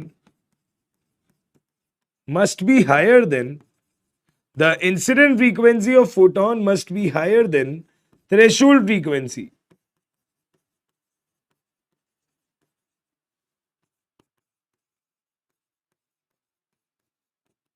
The incident frequency must be higher than threshold frequency। ठीक है जी, ध्यान से समझना, हमने बोला था EI फाई से ज्यादा होना चाहिए, तो आप सबको पता है कि जो इंसिडेंट एनर्जी होती है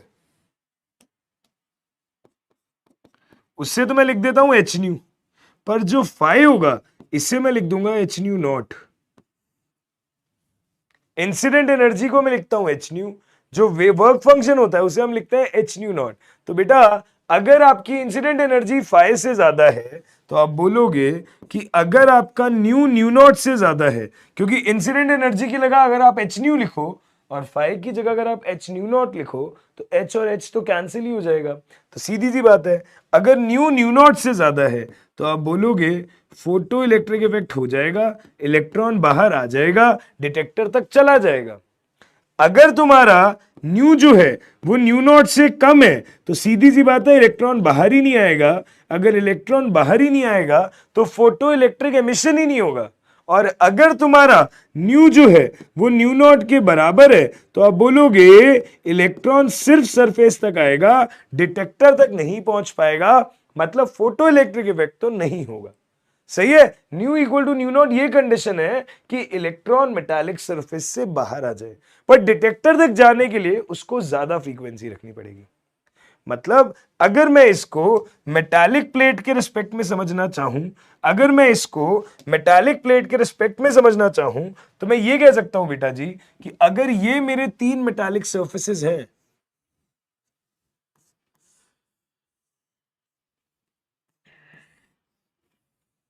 अगर ये मेरे 3 मेटालिक सर्फेसेस हैं, मेटल है एक्स, ठीक है, तीनों की फ्रीक्वेंसी जो है थ्रेशोल्ड वो मैंने बोल दी 5 हर्ट्ज, जो थ्रेशोल्ड फ्रीक्वेंसी है वो मैंने क्या बोल दी 5 हर्ट्ज।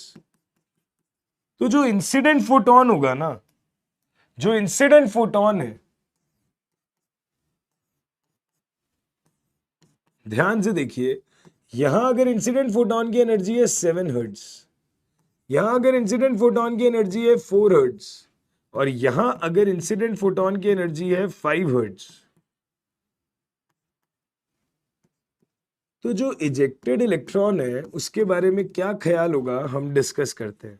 देखिएगा, अगर इंसिडेंट फ्रीक्वेंसी है 7 हर्ट्ज, ठीक है, और मेटल की इनहेरेंट फ्रीक्वेंसी है 5 हर्ट्ज, मतलब आने वाली फ्रीक्वेंसी ज्यादा स्ट्रांग है मेटल की इनहेरेंट फ्रीक्वेंसी से। अगर ऐसा केस है तो इलेक्ट्रॉन बाहर आ भी जाएगा, डिटेक्टर तक चला भी जाएगा, फोटो इलेक्ट्रिक इफेक्ट हो भी जाएगा, है ना। दूसरा केस, अगर इंसिडेंट फ्रीक्वेंसी है 4 हर्ट्ज, मेटल की इनहेरेंट फ्रीक्वेंसी है 5 हर्ट्ज, मतलब आने वाली फ्रीक्वेंसी मेटल से कम है, कमजोर है, तो इलेक्ट्रॉन बाहर कतई नहीं आ पाएगा, ये मेटल निकालेगा ही नहीं अपना इलेक्ट्रॉन, वो कहेगा आने वाला फोटोन कम स्ट्रांग है यार मुझसे, कम फ्रीक्वेंसी का है, मैं नहीं निकालूंगा अपना इलेक्ट्रॉन, फोटो इलेक्ट्रिक इफेक्ट नहीं होने वाला, ठीक है। तो इस पहले केस में फोटो इलेक्ट्रिक इफेक्ट हो जाएगा, इस दूसरे केस में फोटो इलेक्ट्रिक इफेक्ट नहीं होने वाला, और इस तीसरे केस में जब इंसिडेंट फ्रीक्वेंसी थ्रेशोल्ड फ्रीक्वेंसी के बराबर है, तो इस स्थिति में क्या होगा, इलेक्ट्रॉन आपका बाहर भी आ जाएगा पर सिर्फ सरफेस पे रहेगा, आगे तक नहीं जा पाएगा। तो आप बोलोगे electron will just come out,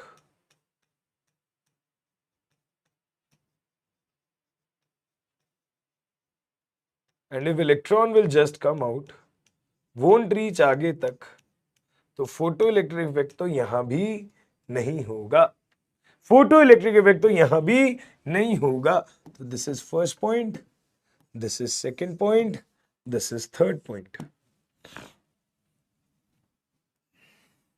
सही है क्या, कोई दिक्कत, कोई समस्या, कोई परेशानी?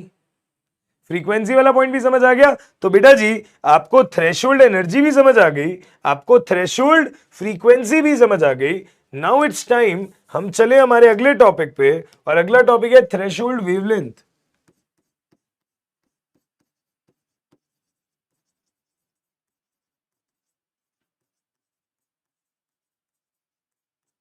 अगला पॉइंट है threshold wavelength which is lambda naught.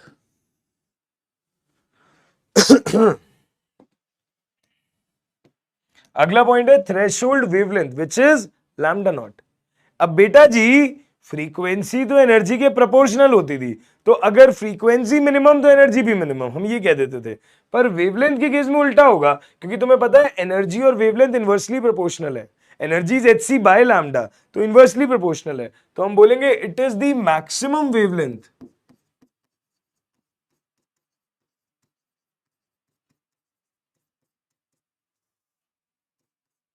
It is the maximum wavelength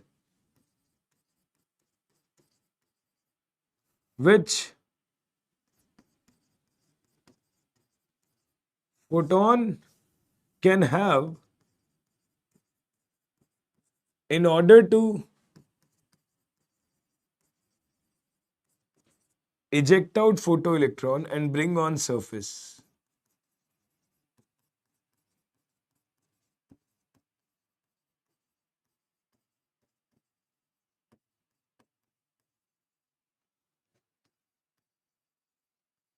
Okay, for photoelectric effect to occur,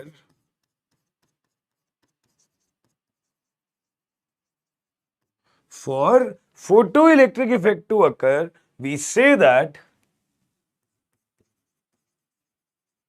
incoming wavelength of photon must be less than incoming wavelength of photon must be less than threshold wavelength of metal. Okay, threshold wavelength of metal. हम बोलते हैं कि energy जो है वो phi के proportional होती है. यहां से आपने फ्रीक्वेंसी का रिलेशन निकाला कि न्यू जो है वो न्यू नॉट के प्रोपोर्शनल होता है. न्यू को तुम सी बाय लैम्डा लिख सकते हो.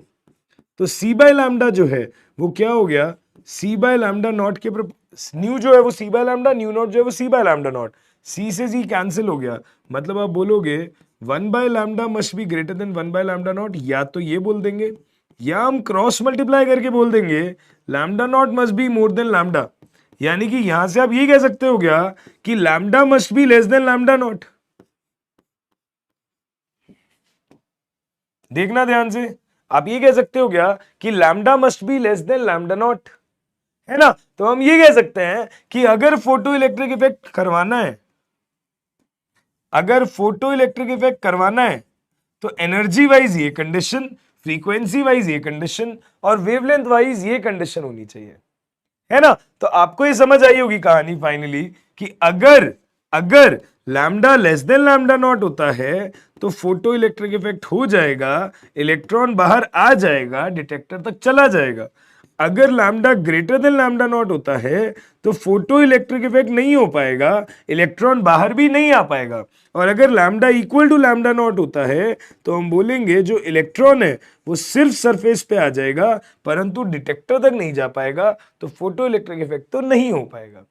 तो ये आ गई conditions in terms of wavelength.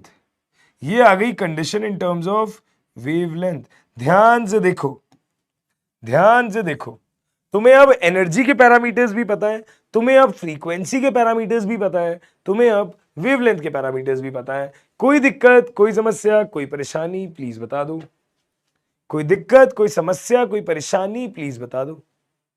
ठीक है, energy work function sorted, frequency threshold frequency sorted, wavelength threshold wavelength sorted.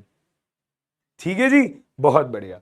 अगर बेटा यहां तक की सारी बातें समझ आ रही हैं, अगर यहां तक की सारी चीजें क्लियर हो रही हैं, तो मेरे हिसाब से आपको फोटो इलेक्ट्रिक इफेक्ट की सारी कंडीशन समझ आ गई है. अब एक बार स्क्रैच पे आ जाते हैं.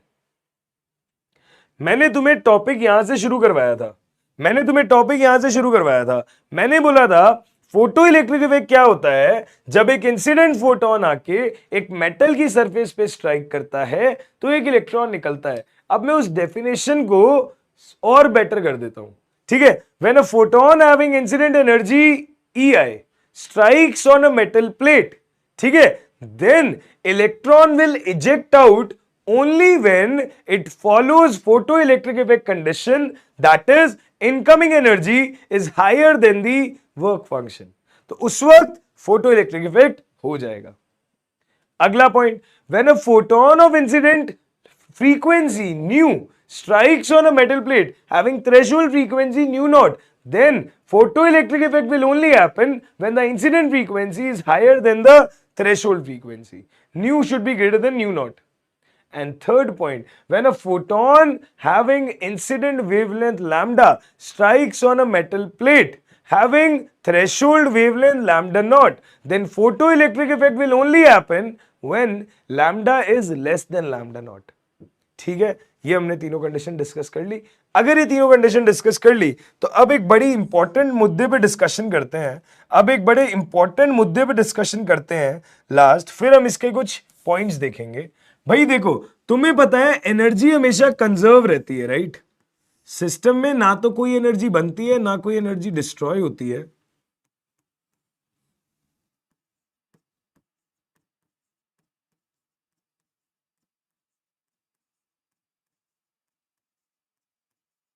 ये मेरे पास एक मेटल प्लेट है,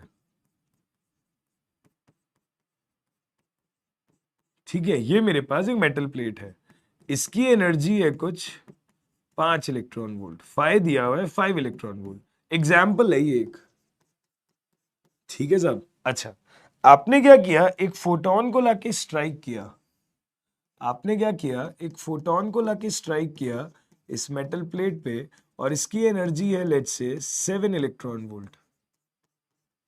अब मैं आपको लॉजिक बताऊंगा कि अगर E और phi बराबर होते हैं तो इलेक्ट्रॉन सिर्फ बाहर आके रह क्यों जाता है। ठीक है, आपको भी विजुअलाइज होगा, देखना ध्यान से। बेटा एनर्जी कंजर्व रहती है, बात आप मानते हो ना। ठीक है, तो एक फोटोन आया जिसके पास 100 रुपए थे, एक फोटोन आया जिसके पास 100 रुपए थे। उसको क्या करना था, पहले एक साइकिल लेनी थी किराए पे और उसके बाद उसको अपनी जगह तक जाना था। ठीक है, आप जब अहमदाबाद घूमने जाएंगे या कोई बच्चा अगर अहमदाबाद से है तो उसने देखा होगा हमारे पास वहां एक जगह होती है रिवर फ्रंट, है ना। अहमदाबाद में एक बड़ी फेमस जगह है रिवर फ्रंट, तो वहां पे लोग साइकिलिंग करने जाते हैं।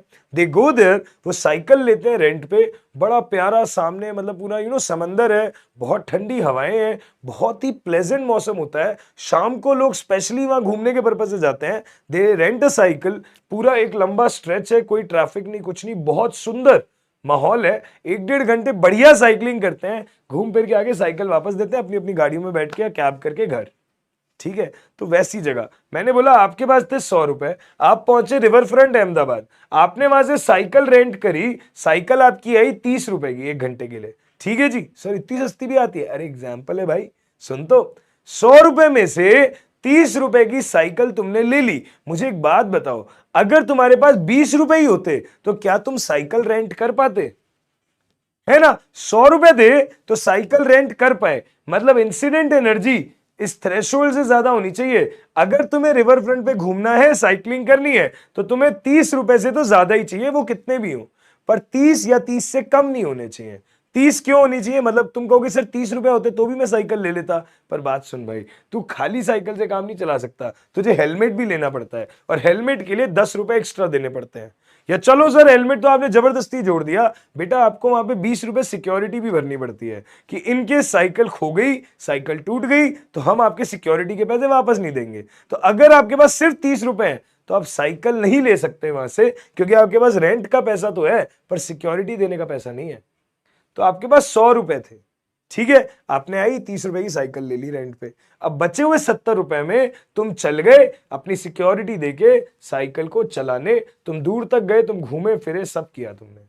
ठीक है, तो मुझे एक बात बताओ, तुम 100 रुपए लेके आए थे, 30 रुपए तुम्हारे साइकिल में लग गए, तुम्हारे पास जो बचे हैं पैसे उसी से तो तुम आगे घूमने जाओगे। अब तुम्हें रास्ते में चिप्स खानी है, तुम्हें आइसक्रीम खानी है, तुम्हें भेलपूरी खानी है, तुम्हें पैसे बचाने हैं, वो सब तुम्हारा ही तो यूज है ना। पर बचे कितने, 70 रुपए, 100 रुपए नहीं बचे हैं।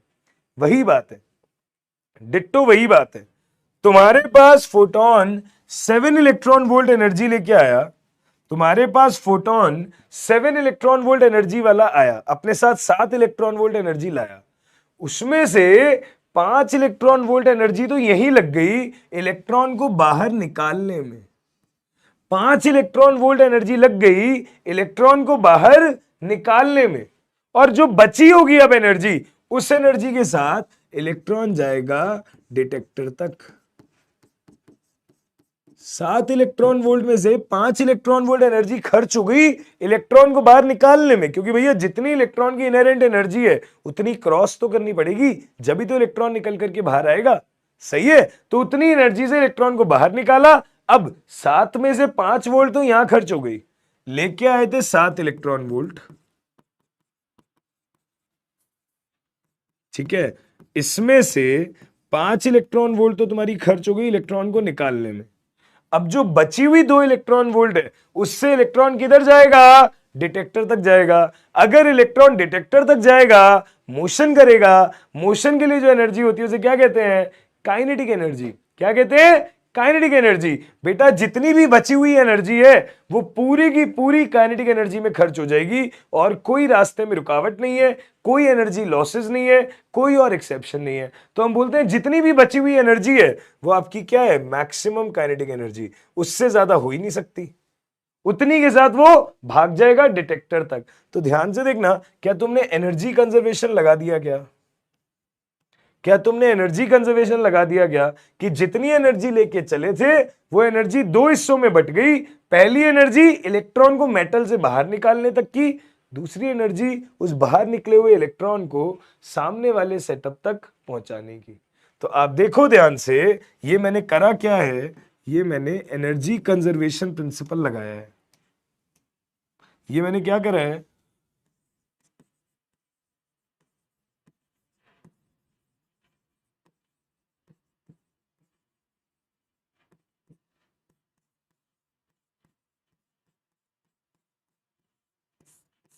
ये मैंने एनर्जी कंजर्वेशन प्रिंसिपल लगाया है।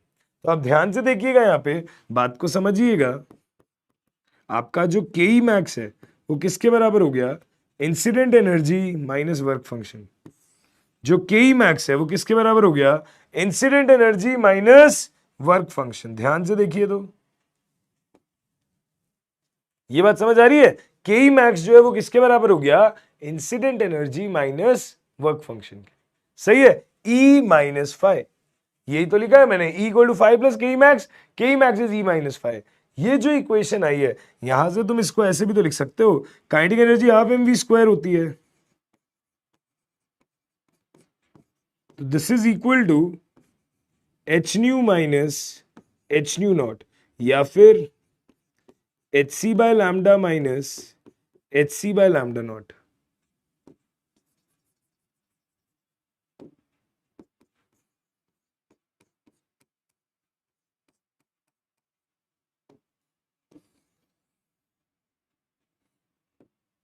ठीक है, half M V max square equal to H nu minus H nu naught, या फिर H C by lambda minus H C by lambda naught. आपको जो एक्सप्रेशन यूज करना है आप कर सकते हो, आपका काम खत्म। कभी कभी क्वेश्चन क्या कहता है? क्वेश्चन कहता है एक फोटोन है जिसकी इंसिडेंट फ्रीक्वेंसी इतनी है, जिसकी थ्रेशोल्ड फ्रीक्वेंसी इतनी है, बताओ वो अगर निकलेगा तो किस काइनेटिक एनर्जी से निकलेगा? तो फिर आपको फ्रीक्वेंसीज पता है, एच पता है, आप यूज कर सकते हो एक्सप्रेशन। या मैं ये बोलूंगा कि हमेशा ना, rather than using this, आप ये करा करो कि के मैक्स को लिखो, अगर लैम्डा एंगस्ट्रॉम में है तो 12,400 bye lambda in angstrom minus 12,400 bye lambda naught in angstrom.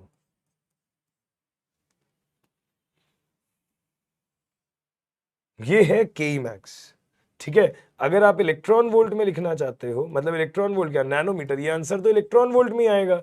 अगर नैनोमीटर का डेटा है तो वो हो जाएगा 1240 by lambda in angstrom minus 1240 by lambda naught in angstrom, nanometre sorry.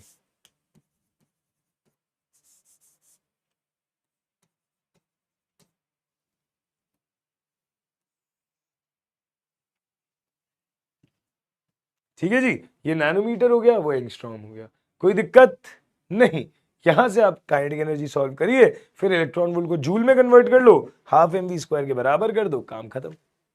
ठीक है, ऐसे क्वेश्चन कर सकते हैं। मुझे यहां से याद आया कि सर आप कह रहे हो मास यहां पे रखना है, तो इलेक्ट्रॉन का रखना है, वो तो कोई दिक्कत नहीं है, मास ऑफ इलेक्ट्रॉन पता है हमको 9.1 into 10 power minus 31 kg। But sir आपने एक चीज का जिक्र नहीं किया आपने एक पॉइंट का जिक्र नहीं किया, आपने पिछली क्लास में भी बोला था, ये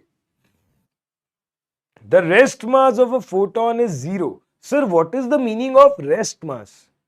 तो बेटा रेस्ट मास होता है किसी भी ऑब्जेक्ट का जब वो एग्जैक्टली रेस्ट पे है तब उसका मास क्या है। तो सर ये क्या मतलब है आपका? मतलब वो रेस्ट पे है तो उसका मास अलग हो, और जब वो मोशन में है तो उसका मास अलग हो? बेटा yes, according to Einstein's theory of relativity rest mass अलग बात है और प्रॉपर मास अलग बात है। कैसे? आप जब कॉलेज में जाओगे तो फर्स्ट ईयर में एक चैप्टर पढ़ोगे फिजिक्स में, Einstein's theory of relativity.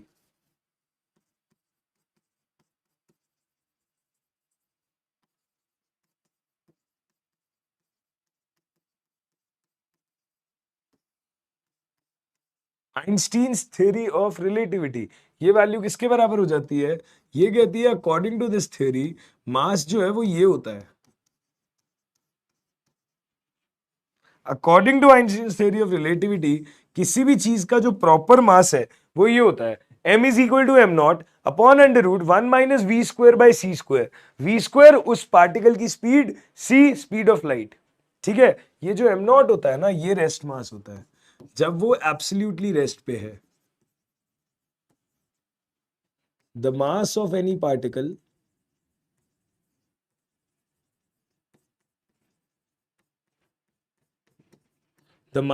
particle when it is at absolute rest,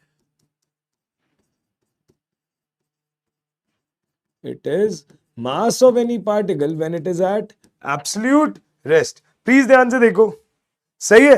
तो किसी भी पार्टिकल का मास जब वो एब्सोल्युटली रेस्ट पे है that is our rest mass. तो हमने बोला अगर हम बात करते हैं फोटोन की, if we talk about a photon, so for photon we say that this m naught will be equal to 0. For photon we'll say m naught is equal to 0, and if m naught is equal to 0 तो rest mass photon का 0 है, इसलिए photon का actual mass भी 0 हो जाएगा. तो this is the condition, this is the condition कि फोटोन का मास हम क्या मानते हैं? 0. दिस इज द कंडीशन कि हम फोटोन का मास क्या मानते हैं? 0. बताओ भाई, समझ आई क्या ये वाली बात? थोड़ा आउट ऑफ कॉन्टेक्स्ट हो गया, बट हाँ जी ये बात हमको करनी थी तो हमने कर ली. हम आगे आते हैं वापस. ध्यान से देखिएगा, यहां तक सब क्लियर है? यहां तक सब क्लियर है? तो बेटा ये जो हमने इक्वेशन बनाई है ना, ये जो हमने इक्वेशन बनाई है ना based on energy conservation, this was given by Einstein's. This was given by Einstein. इसे बोला जाता है आइंस्टीन्स फोटो इलेक्ट्रिक इक्वेशन. इसे बोला जाता है आइंस्टीन्स फोटो इलेक्ट्रिक इक्वेशन. क्या बोलते हैं भाई? Einstein photo electric equation. देखो ध्यान से, कोई भी दिक्कत है क्या? सही है? पक्का जी? अच्छा बेटा, अगर यहां तक बातें समझ आती हैं, अगर यहां तक बातें समझ आती हैं तो आपको न्यूमेरिकल मैं इस पे नेक्स्ट क्लास में करवाऊंगा, बट उससे पहले ध्यान से देखना कि आपको यह समझ आ रहा है कि काइनेटिक एनर्जी जो है वो आपकी किसके बराबर है? के मैक्स. अगर आप के मैक्स लिखो तो वो बराबर है E माइनस फाइव के, राइट? हाँ जी. तो आप यहां से ये लिख सकते हो कि के मैक्स आपका बराबर है H nu minus H nu not के. के मैक्स बराबर है H nu minus H nu not के, राइट? अगर ऐसा है और अगर मैं आपको यहां बोल दूं कि के मैक्स वर्सेस न्यू में ग्राफ बनाओ, अगर मैं आपको बोल दूं के मैक्स वर्सेस न्यू में ग्राफ बनाओ, तो बेटा कैसे बनाओगे? के मैक्स वर्सेस फ्रीक्वेंसी में अगर मैं ग्राफ बनाने बोलूं तो कैसे बनाओगे? तो ध्यान से समझो, के मैक्स आपका आ गया वाई एक्सिस पे, ठीक है? ये चीज आ गई एम एक्स और ये चीज आ गई माइनस सी. तो y is equal to M X minus C type की इक्वेशन हो गई. y is equal to M X minus C type की इक्वेशन हो गई. बेटा जी इसमें, इस इक्वेशन में y एक्सिस पे के मैक्स है, x एक्सिस पे फ्रीक्वेंसी है, स्लोप हो जाएगा h प्लैंक्स कांस्टेंट और इंटरसेप्ट हो जाएगा h न्यू नॉट, बट वो है नेगेटिव. वो क्या है? नेगेटिव. तो ग्राफ कैसा बनेगा? ध्यान से देखना.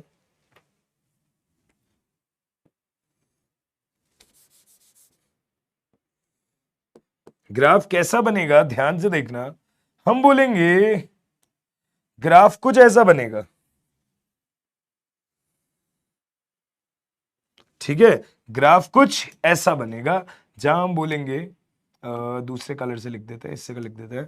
अब ध्यान से देखिएगा, जो इंटरसेप्ट है वो हो जाएगा माइनस एच न्यू नॉट, जो इंटरसेप्ट है वो हो जाएगा माइनस एच न्यू नॉट, और जो स्लोप है इस ग्राफ का वो हो जाएगा h, which is Planck's constant. A straight line with a positive slope and a negative intercept, वो हो जाएगा हमारा काइनेटिक एनर्जी वर्सेस फ्रीक्वेंसी का ग्राफ. वो हो जाएगा काइनेटिक एनर्जी वर्सेस फ्रीक्वेंसी का ग्राफ. ठीक है जी? कोई दिक्कत तो नहीं है? पक्का? बहुत बढ़िया, बहुत सही. ठीक है जी, ये ग्राफ काफी पूछा जाता है तो अपने को आना चाहिए. अभी हम आते हैं, हमने फोटो इलेक्ट्रिक इफेक्ट की बात करी. कभी कभी आपके दिमाग में एक जेनरिक डाउट आना चाहिए, आपके दिमाग में एक जेनरिक डाउट आना चाहिए. आया तो बहुत बढ़िया, नहीं आया तो मैं बता रहा हूं, सुनो. हम कहते हैं सर फोटोन आएगा, इलेक्ट्रॉन मेटल से निकल के बाहर आ जाएगा और डिटेक्टर तक पहुंच जाएगा, यही आप कह रहे हो? तो सर फोटोन आया और इलेक्ट्रॉन निकला, इसके बीच में टाइम लगेगा क्या? बेटा हम ये मान के चलते हैं कि कोई टाइम नहीं लगेगा. जैसे ही फोटोन आएगा तुरंत इलेक्ट्रॉन जाएगा, जैसे ही फोटोन आएगा तुरंत इलेक्ट्रॉन जाएगा. तो जब मैं बच्चे को ये कहता हूं ना कि कोई टाइम नहीं लगेगा, तो बच्चा थोड़ा दिमाग लगाता है. वो कहता है सर इसका मतलब तो यही हुआ कि मेटल तो बहुत बड़ा है, सपोज करो इतनी बड़ी मेटल की प्लेट है, तो इलेक्ट्रॉन तो हर जगह है. आप कह रहे हो टाइम बिल्कुल नहीं लगेगा, मतलब जैसे ही फोटोन आएगा सबसे ऊपर वाली लेयर का इलेक्ट्रॉन निकल करके बाहर चला जाएगा. जैसे ही फोटोन आएगा सबसे ऊपर वाली लेयर का इलेक्ट्रॉन निकल करके बाहर चला जाएगा. क्या second layer, third layer, fourth layer, इनसे इलेक्ट्रॉन नहीं निकल सकता क्या? कहने का मतलब, अगर आप मेरा ये डायग्राम देखो, अगर मैंने कोई ऐसा डायग्राम बनाया है तो जैसे कि ये, तो बेटा मेटल में तो हर लेयर में इलेक्ट्रॉन है। अगर आप कह रहे हो जीरो टाइम लैग है, आप ये मान के चलोगे, मतलब आपका फोटोन आया और इलेक्ट्रॉन निकल गया, तो आप ये मानोगे कि इलेक्ट्रॉन हमेशा पहली लेयर से निकल जाएगा। इलेक्ट्रॉन हमेशा पहली लेयर से निकल जाएगा, अगली लेयर से आएगा ही नहीं। अगर अगली लेयर से आएगा ही नहीं तो सर ये वास्तव में ऐसा ही होता है क्या? क्योंकि हम मेटल में घुस के तो देख नहीं सकते, हम मेटल में घुस के तो देख ही नहीं सकते। तो बेटा बात क्या होती है, ध्यान से सुनना। ऐसा भी हो सकता है कि इलेक्ट्रॉन तीसरी लेयर से बाहर आए, पर तुम सोचो अगर तीसरी लेयर का इलेक्ट्रॉन बाहर आएगा, अगर तीसरी लेयर का इलेक्ट्रॉन बाहर आएगा तो उसको इससे टकराना होगा, इससे टकराना होगा, इससे टकराना होगा, इससे टकराना होगा, तब जाके बाहर आना होगा। अगर इलेक्ट्रॉन इतने सारे टकराव करेगा तो बेटा एनर्जी के लॉसेस भी तो होंगे। अगर इलेक्ट्रॉन इतने सारे टकराव अंदर करके भीड़ भिड़ा के आएगा तो कुछ एनर्जी के लॉसेस भी करेगा। तो आप लेके चले थे 7 इलेक्ट्रॉन वोल्ट, मेटल की इनहेरेंट एनर्जी है 5 इलेक्ट्रॉन वोल्ट, तो निकलने में सिर्फ 5 इलेक्ट्रॉन वोल्ट नहीं लगेगी, 5 से थोड़ी ज्यादा ही लगेगी, क्योंकि 5 तो है बाहर आने की एनर्जी, पर बाहर आने के लिए जो अंदर इधर इधर इधर टकराव करना पड़ गया, कुछ 1 इलेक्ट्रॉन वोल्ट या 0.5 इलेक्ट्रॉन वोल्ट वहां भी तो खर्च हो गया होगा, है ना। तो ऐसा होता है, एनर्जी लॉसेस हो सकते हैं, पर वो सब आपको कॉलेज में पढ़ाया जाएगा। हम जेई की पढ़ाई के लिए ये कहते हैं कि ना तो कोई एनर्जी लॉस होता है, ना कोई टाइम लैग होता है। आप ये मान के चलो कि फोटोन आएगा, फटाक से इलेक्ट्रॉन बाहर जाएगा, मतलब केवल सरफेस वाला इलेक्ट्रॉन जाएगा, और अगर अंदर वाला भी जाएगा तो तुम ये मान के चलोगे कि अंदर जो भी कोलिजन्स हो रहे हैं, जो भी हो रहा है, कोई एनर्जी लॉस तुम्हें कंसिडर नहीं करना। कोई भी तरीके का, किसी भी तरीके का टाइम लैग या एनर्जी लॉस आप कंसिडर नहीं करेंगे। अगर ऐसा है तो ये हमारा आज का लास्ट स्लाइड, इसके आगे बातचीत करेंगे फोटो इलेक्ट्रिक इफेक्ट की नेक्स्ट क्लास में। For each incident photon only 1 photoelectron is emitted, एक फोटोन एक इलेक्ट्रॉन, सही है। There is no time lag between striking of photon and emission of electron, ठीक है। फोटोन का आना और इलेक्ट्रॉन का जाना, इस बीच किसी प्रकार का कोई टाइम लैग नहीं होगा, इस बीच किसी प्रकार का कोई टाइम लैग नहीं होगा, ठीक है। And no energy losses will be considered.